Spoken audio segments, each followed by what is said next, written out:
Okay, so I'm gonna go ahead and get started. I don't want to take up a whole lot of your Saturday, but this class can be kind of fast paced, and sometimes from the very kickoff of it, people get a little confused about what the projects consist of. And so I'm Sandra. I'm gonna be your instructor for the next eight weeks. I'm so excited. Why don't you tell me a little bit about yourself? I have two kids, three grandkids. I'm working full time as a finance associate at a prison, and I like to spend time at bingo. You like bingo? Is that what you said? hmm Oh, Yes. okay. All right, working full time and school full time. Trust me, I know it can be a lot. I did it too, so I understand. So I'm gonna go ahead and I just want to jump into the first part. So I'm gonna run through a couple of these little assignments. I'm on the student side, so it should kind of look like your side looks. And so where the assignments are in the very first week when we start Monday, it's gonna be asking you to choose a company. And it has to be, and the whole concept of this class is you're trying to turn a bottom line company, which is a company that mostly focus on profit, to a triple bottom line company, which is a company that focus on people, the planet, and profit. And so your very first week, you're going to be choosing a bottom line company. And so what I've done is I've actually created a list of bottom line companies because sometimes they can be hard to find. You don't have to use that list at all. That's actually a suggestion that came from a class a while back ago. And so I just started providing the list. And so the easiest way, and the reason why I'm jumping into that because once you choose your company, that's going to be your company throughout the whole semester. And so the easiest way to find out if a company is a bottom line company is to just simply Google it. And so let's just say if you're thinking about Amazon and you just type, is Amazon a bottom? I don't did it so many times, so it should pop up. Is it a bottom line company? And most of the time it's going to tell you. It says it actively is using those three bottom line. So planet, person, and profit. So you can't use Amazon because it's already a bottom line, triple bottom line company.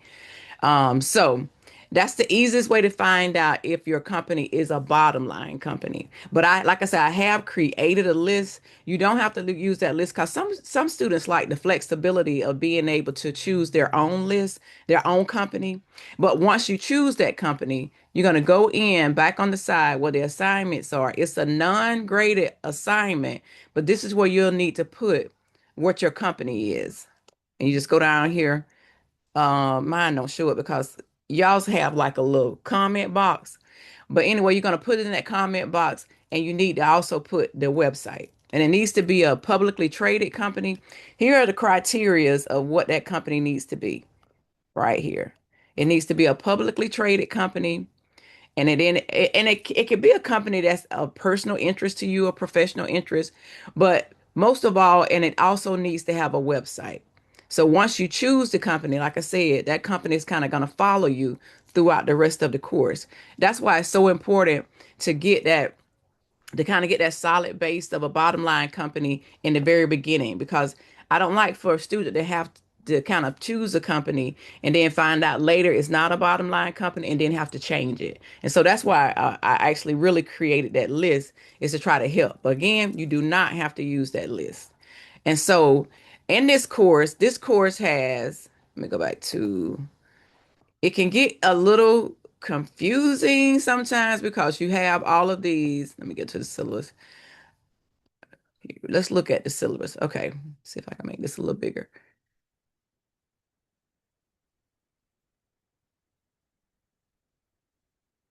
Okay, in this class, you're going to have three milestones, and those milestones are basically forming your final project. So you're going to be in the first one. The first one is actually where you'll be. I'm gonna go back. The first one is actually where you'll be introducing, kind of introducing your company. This is the company that I've chosen. Let me see if I can find that one. Yes.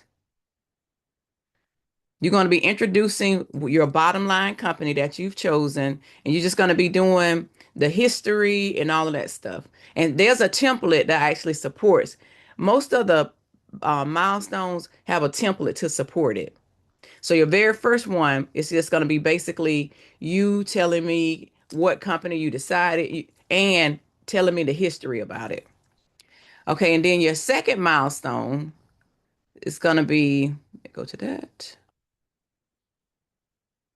And this is where it kind of gets a little, it gets a little funky sometimes. In your second milestone, in milestone two, now you actually have to choose two triple bottom line companies right here. You're going to research two triple bottom line companies to try to find out some initiatives or some samples to be able to use to turn your bottom line company that you chose in week one into a triple bottom line company. Does that make sense? Okay. And so what we're looking at is um that those two companies that you're choosing, most triple bottom line companies are big corporations, like your Walmarts, your Sam's, your, I don't know, Apple, Nike, any of those big kind of big huge companies. They're already triple bottom line companies. Most restaurants are too, like Wendy's, places like that. They are too. Starbucks, they are. And so you can use any of those companies for a triple bottom line. But what you're doing is you're just basically trying to find out what they doing to support the people, planet, and profit. And can I use some of those things to change my company into a triple bottom line company? And so right in this point, sometimes students get really mixed up. They'll choose their company, they'll use their company that they chose in week one and trying to compare it, but that's not what it's asking. It's actually asking you to choose two different companies to compare to your first company. So it can get a little confusing. And then your very last one, your milestone, is going to be, I think this one is the one, milestone three is again, you're going to go back to your those two triple bottom line companies that you chose in week for milestone two. This is milestone three.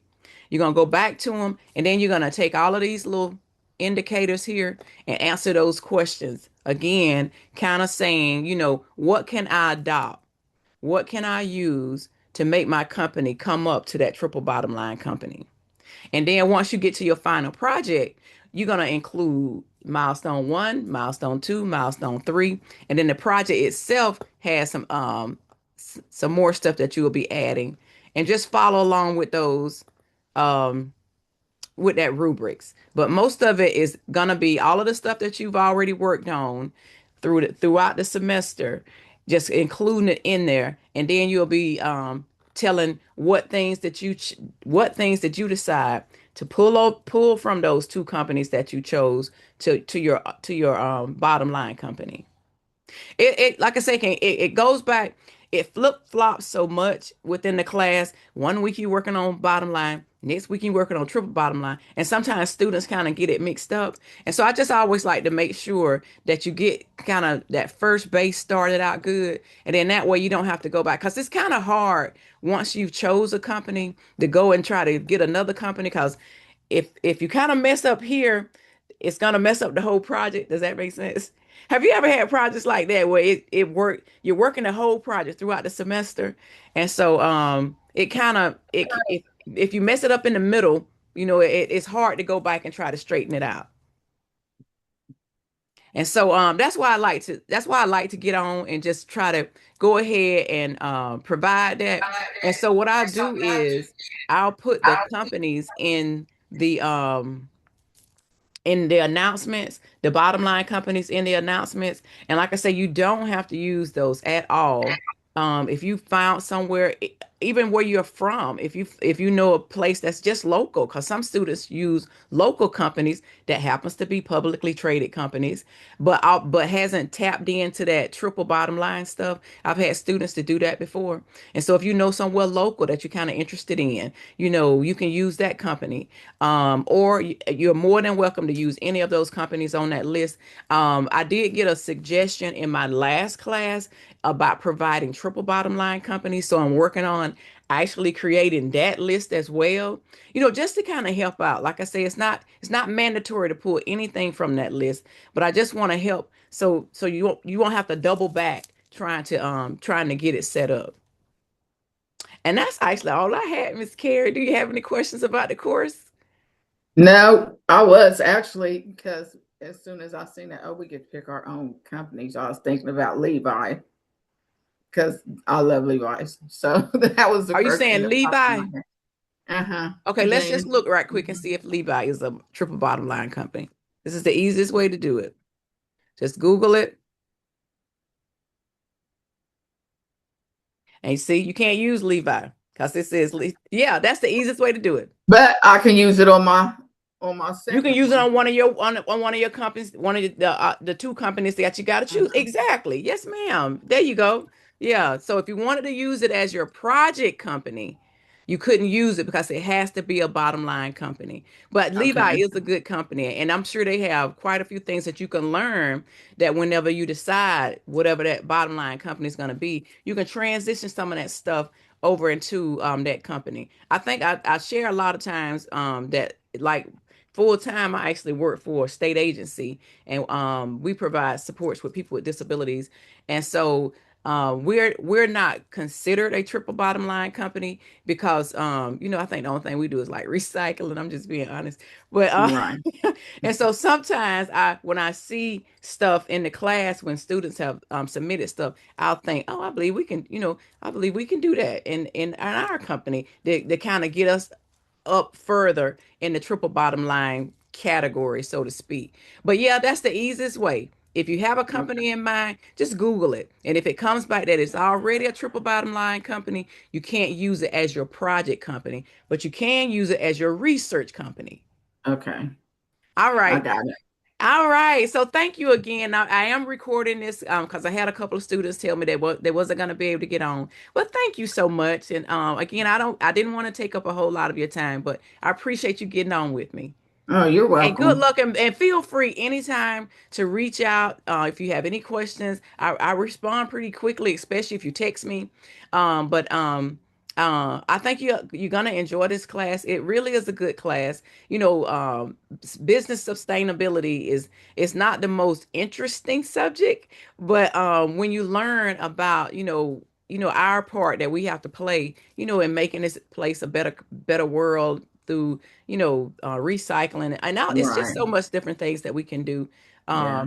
to make it better. And so feel free to reach out. I'll do what I can as quickly as possible I can to respond. Okay. And I told my boyfriend, I said, I got 4 classes left. Then when I seen it was this one, I said, oh, this is gonna be the one I'll have to take over. No, no, no. We're gonna go ahead and say we're gonna get it. You're gonna get it. Trust me. You're gonna get it. It's that project and those milestones count for the most points. And so that's why I really like to go ahead and jump in front of those milestones so you can know exactly what you're looking for and exactly what you need to put in there. Right. Miss Carrie, I'm probably one of the easiest instructors that you're gonna find. I have one philosophy, just do the work. Just do the work. If you do the work, then most of the time you won't have any trouble out of me. Well, I try to get most of my work done before the weekends. I'll do it through the week. I Yes, try to get it ma'am. done before the weekend so I can have my weekends to myself because we try to rush and do everything for the following week. Absolutely. When I was in school, I was ahead of the game kind of a worker too. I was like on the weekend, that's for family. But I do appreciate you getting on. And like I said, I don't want to hold you any longer, but thank you. And I am going to submit this recording for the students. Okay. Let me know, and I'll be in touch. Okay. Thank Okay, you. thank you. Have a good Uh-huh. enjoy the rest of your weekend. You too. All right. Bye. Bye.